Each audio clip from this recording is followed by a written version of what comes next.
विश्वमाऊली ज्ञानोबारायांच्या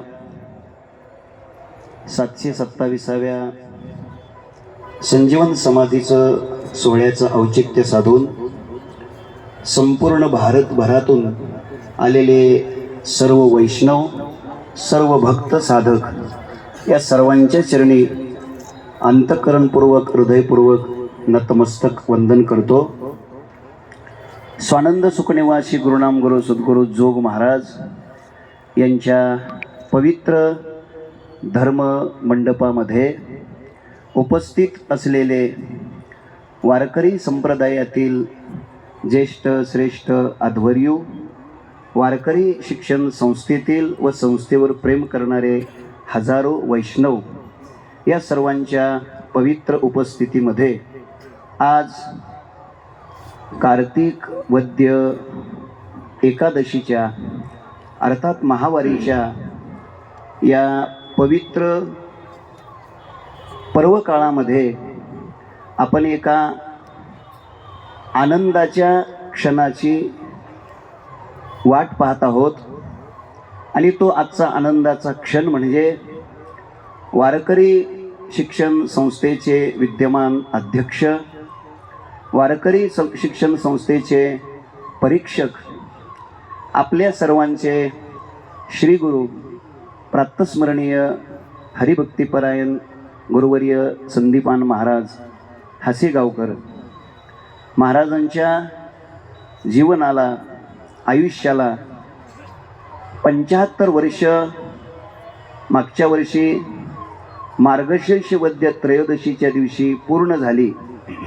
अर्थात अमृत महोत्सव श्री संत वैराग्य रागरसिक सकल संत परीक्षक काका महाराजांच्या पवित्र प्रांगणामध्ये संपन्न झाला आणि त्या महोत्सवामध्ये वारकरी संप्रदायातील थोर थोर सत्पुरुष महापुरुष यांनी येऊन आशीर्वाद प्रदान केले।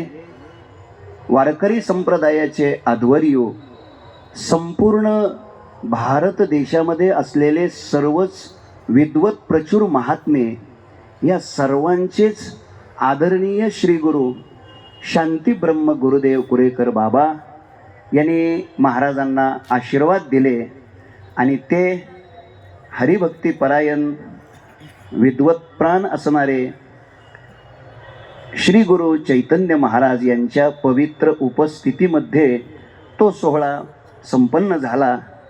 तो सोहळा श्री क्षेत्र तेरमध्ये संपन्न झाला आणि तेव्हापासून वारकरी शिक्षण संस्थेच्या अनेक साधकाच्या अंतःकरणामध्ये ही एक भावना होती की श्री क्षेत्र आळंदीमध्ये सुद्धा अशा पद्धतीचा एखादा महोत्सव घडून यावा आणि महाराजांच्या अमृत कालाचं काही त्यांनी स्वीकारलेलं अमृत हे साधकांनाही मिळावं ही अपेक्षा मनामध्ये होती। ती अपेक्षा मूर्त स्वरूपामध्ये साकार करण्याचं कार्य गुरुबंधू आदरणीय तुकाराम महाराज मुळीक यांच्या संकल्पनेतून, त्यांच्या विचारातून आज ती गोष्ट या ठिकाणी संपन्न होते। अमृत काळ त्यांनी आपल्या जीवनातला व्यतीत केला आणि या सर्वांच्या सभेमध्ये महाराजांचं तीर्थस्वरूप महाराजांचं खूप मनापासून स्वागत करतो।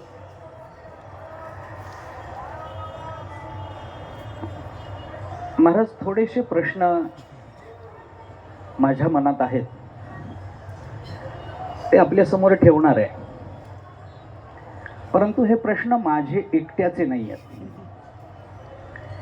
एकूणच माझ्यासारखा जो विद्यार्थी वर्ग महाराष्ट्रामध्ये वारकरी संप्रदायाचं काही कार्य करण्याची आंतरिक तळमळ बाळगून आहे, त्याच्या या सांप्रदायिक जीवन पाथेयाकरता आपल्या 75 वर्षाच्या कार्यकालामध्ये कमीत कमी 50 वर्ष तरी आपण संप्रदायाची निस्सीम, प्रामाणिक आणि अत्यंत पारदर्शी अशी सेवा केलेली आहे। या सेवेची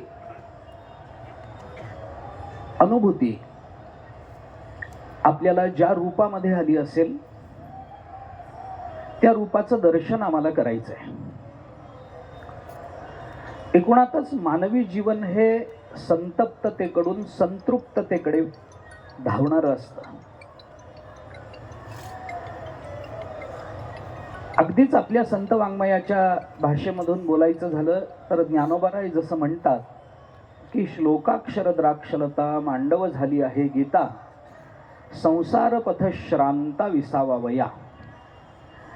संसार पथावरून चालताना श्रांत झालेले संतप्त असलेले जीव कुठल्या तरी संतृप्ततेची अपेक्षा करत असतात आणि ती संतृप्तता, ती तृप्तता माणसाला प्राप्त होते असा विश्वास ज्या संतांच्या शब्दावरून आम्हाला शब्दरूपानं निर्माण होतो, तोच विश्वास आपल्यासारख्या व्यक्तिमत्वाच्या दर्शनानं अधिक दृढ होतो असं आम्हाला जाणवत राहतं.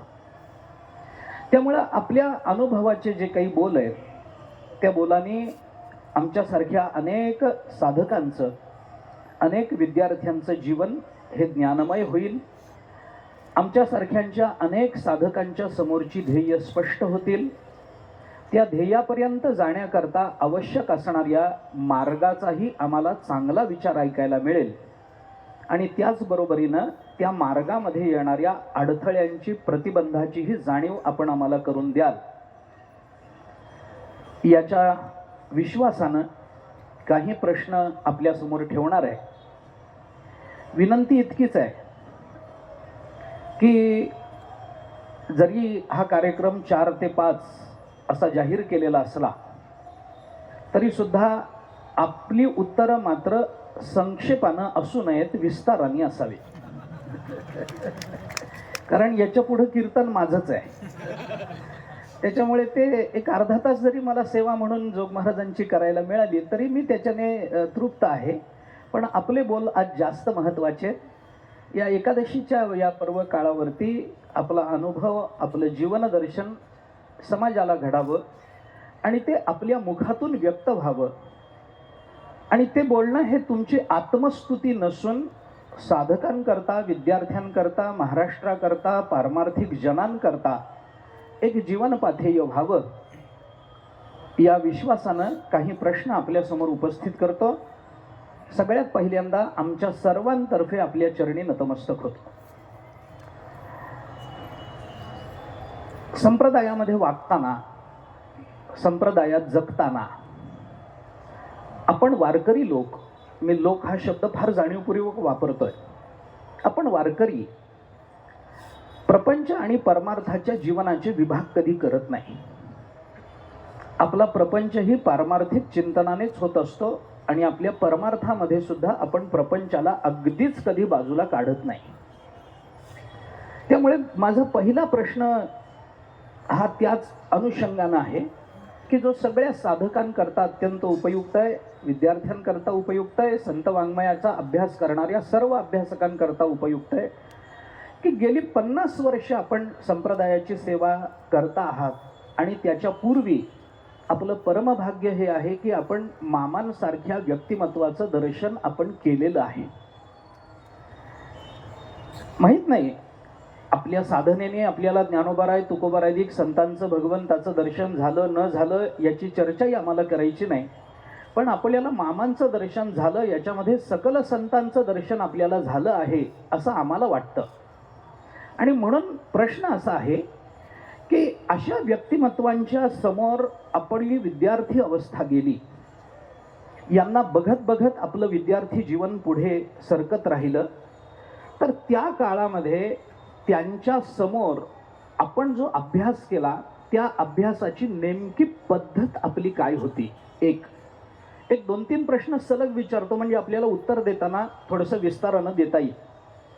आपले अभ्यास आपण कोणत्या पद्धतीनं, आपल्या संस्थेच्या नियमानुसार तर आपण अभ्यास केलाच, परंतु त्याही व्यतिरिक्त जाऊन जो अभ्यास आपल्याला करावा लागला त्या अभ्यासाची नेमकी पद्धत काय होती, अभ्यासक्रम काय होता असं माझं विचारणं नाही आहे. माझं विचारणं असं आहे की आपल्या अभ्यासाची पद्धत काय होती. आणि याच्यात पोटात मला असं विचारायचं आहे की विद्यार्थ्यांनी संत वाङ्मयाचा अभ्यास करताना आदर्श अभ्यास कसा असावा.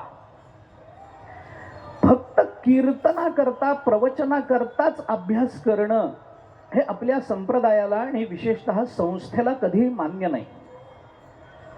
तर कीर्तन प्रवचनाच्या व्यतिरिक्त सुद्धा संत वाङ्मयाचं चिंतन जे आपल्या जीवनामध्ये घडलं, त्या अभ्यासाची नेमकी पद्धत काय होती, आपल्या गुरुवर्यांना, आपल्या गुरुजनांना विद्यार्थ्यांनी कसा अभ्यास करावा याच्या आदर्श अशा कल्पना काय होत्या याच्या संबंधानं जर थोडासा प्रकाश टाकला तर आमच्या पुढच्या दिशा अधिक स्पष्ट होतील.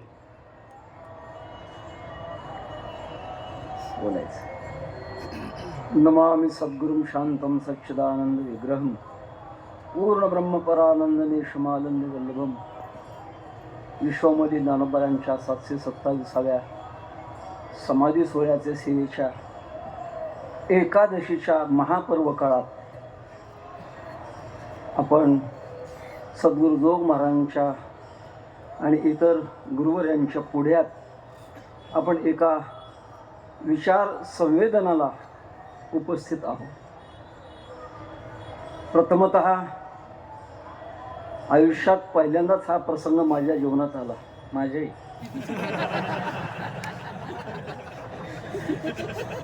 प्रश्न सोपा असतो, प्रश्न करणे देखील सोपा असतो, पण उत्तर देणं फार जबाबदारीचं असतं. ते करत असताना मला एकच नम्रपणाने म्हणावं लागेल, काय माझी संत पाहती जाणीव, सर्व माझा जीव त्यांची पायी.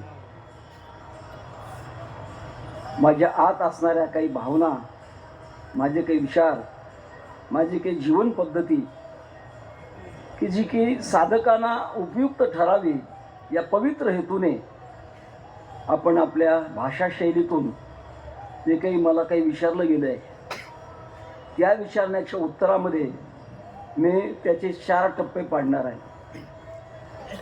एक टप्पा आहे प्रवृत्ती, दुसरा टप्पा आहे प्रयत्न, तिसरा टप्पा आहे प्रतीक्षा आणि चौथा टप्पा आहे प्राप्ती. याच्यात पूर्ण परमार्थ संपला. पहिल्यांदा प्रवृत्ती. आपण याच्यात प्रवृत्त झालोच कसं? वास्तविक या मार्गामध्ये प्रवृत्त होण्याकरता फार मोठं पुण्य लागतं. विश्वमाऊली ज्ञानोबांच्या पुढ्यात येण्याकरता कितीतरी अनंत जन्माचं पुण्य लागतं. आणि त्यातल्या त्यात स्वानंद सन्यासी सद्गुरू जोग महाराजांच्या वारकरी शिक्षण संस्थेमध्ये येण्याकरता आणि पूर्ण 4 वर्ष संपन्न करण्याकरता देखील फार मोठी पुण्याई लागते. अभिमानानं सांगता येत नाही. पूर्वजन्माची पुण्याई, हे जन्माची कमाई आणि तिसरी ती पाहिजे गुरुकृपा. बसत असतानाच महाराजांनी मला जोग महाराजांच्या स्वाधीन बस केलंय. त्या खुर्चीवर बसलो होतो. नाही म्हणे, जोग महाराज पाठीशी आहेत, तिकडे बसा. याच्यातच मला एक प्रकारचं मार्गदर्शन आणि माझ्या मनातल्या अंतःकरणातल्या भावना त्या जाग्या झालेल्या आहेत. महाराजांनी म्हटल्याप्रमाणे, माझ्या वडिलाची मिरासिगा देवा, तुझी चरणसेवा पांडुरंगा. आमच्या पंजोबापासून वारकरी संप्रदायाची परंपरा घराण्यामध्ये आलेली आहे. घराण्यामध्ये मुलगा जन्माला जर आला, 5व्या दिवशी आईच माळ टाकते. आमच्या पंजोबाला निवृत्ती महाराज ठाकूर यांची माळ आहे. पंजोबा तुळजाराम त्यांचं नाव. आणि पाटील, पूर्व काळातले पाटील म्हणजे काही सामान्य नव्हते. त्यांचा धाक एवढा होता, पाटलाचं कुत्र गरीबाच्या गल्लीला गेलं तरी हाड म्हणायची सोय नव्हती. हाडा की म्हणावं लागत. तर दाब होता पाटलाचा. आता पाटील शेपटाच्या वजनात आहे. त्या काळात त्या पाटीलकीच्या आरेरावामध्ये त्यांचं जीवन श्रीमंत असताना सुद्धा खाणं आणि पिणं संक्षेपात बोलतो, याच्यात फार खाली आलं. आमच्या पणजीला ते नशेमध्ये इतकं मारायचे, खाली रक्त पडायचं. गोषा घराणा कोणी सोडवायला जाऊ शकत नाही, कुत्र्याने ते रक्त चाटायचं. अशा प्रकारची भयानक परिस्थिती होती. गावातल्या एका वारकऱ्याने आमच्या पंजोबाला सांगितलं की निवृत्ती महाराज ठाकूर हे आपल्या आपेगाव मार्गे घोड्यावरून पंढरीची वारी करतात आणि जवळ एक ओढा आहे, त्या ओढ्याला स्नानाला अमक्या अमक्या वेळेला येत असतात. तुम्ही जा आणि त्यांचे पाय धरा. मग आता जेव्हा जीवावर येतं तेव्हा घोषा वगैरे बाजूला सारून गेल्या, नेमके ठाकूर महाराज आले होते, स्नान झालं होतं, पाय धरले. तुमची मी मुलगी आहे, मला या त्रासातून तुम्ही काढा. तेव्हा त्यांनी सांगितलं, मी येतो, फक्त तुमच्या मालकाला सांगा आपल्या घरी ठाकूर महाराज येणार आहेत, तुम्ही आज काही पिऊ नका असं सांगा. सांगितल्यानंतर आमचे पंजोबा म्हटले, ठाकूर महाराज आणि माझ्यासारख्या पाप्याच्या घरी कसे काय येतील? येतील, आता येणारच आहेत, मला निरोप मिळाला आहे. थोड्याच वेळात ठाकूर महाराज आले आणि आल्यानंतर आगत स्वागत झाल्यानंतर ते संकेतात्मक भाषा, ज्यांच्या शब्दामध्ये काही आध्यात्मिक शक्तीचं वजन, भक्तीची शक्ती, आणि एवढंच बोलले की पाटील आपण चांगल्या कुळातले, आपण चांगलं वागावं. पण कसं वागू? काही नाही मिळेल, चला माझ्याबरोबर. पंढरपूरला आणलं, चंद्रभागेचं स्नान करवलं, तुळशीची माळ आणली, पांडुरंगाच्या चरणावर ठेवली, त्यांच्या गळ्यात घातली. संपूर्ण जीवन बदललं. परिणामतः त्यांनीच त्या काळात आपण वैभवशील वागावं एवढ्याकरता घोंगडी गल्लीला 1471 घरमरवाडा आमच्या पंजोबाने घेतलेला आहे. आणि वारकऱ्यांना खाऊ पिऊ घालावं एवढ्याकरता खेड वशाला 29 एकर बागायत जमीन घेऊन ठेवली होती. काही कारणाने ती पुढे गेली, हा भाग वेगळा आहे. तर त्यांचे संस्कार आमच्या आजोबावर, आजोबाचे संस्कार आमच्या वडिलावर, आणि वडिलांचे संस्कार आमच्यावर, याला DNA म्हणतात अलीकडच्या भाषेमध्ये, तेच संस्कार घडत आले. पहिलीत असताना वडिलांनी मला मृदंग शिकवला होता. फक्त 32 बोल दिले होते आणि 32 बोलामध्ये मी कीर्तन वाजवत होतो. 4 वर्षापर्यंत सुद्धा इथं कीर्तन वाजवतच होतो. पंजोबाने सुरू केलेला आपेगावला नामसप्ताह, त्या उन्हाळ सुट्टीमध्ये गेलो आणि लक्ष्मण महाराज संगावकर म्हणून त्याने एक कीर्तन केलं. जयाचे द्वारी सोन्याचा पिंपळ या अभंगावर माऊलींचं सगळं चरित्र सांगितलं. डोक्यात पूर्ण बसलं आणि